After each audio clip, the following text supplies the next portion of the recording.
Welcome to the Rim Break Rodeo. We hope this video helps.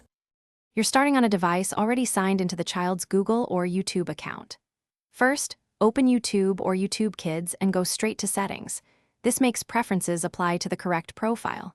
Once you have the account open, locate the channel, S to block, copy names, or use the Share menu to save links.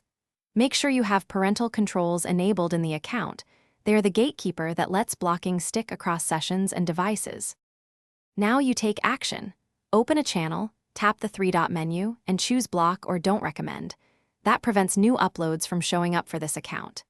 If you're using a supervised Google account, configure content settings, choose Approved Content or Limit Mature, because supervised modes enforce stricter rules.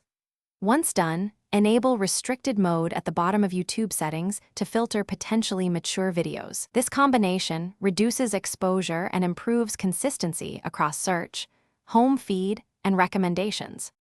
Finish up by testing. Sign out, then sign back in as the child and search the blocked channel to confirm it's gone.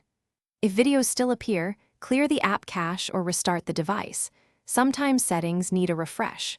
For devices lacking account controls, add router-level or DNS filtering to block domains or specific channels network-wide.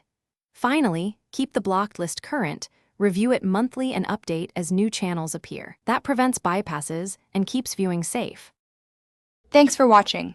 Consider subscribing if we helped you.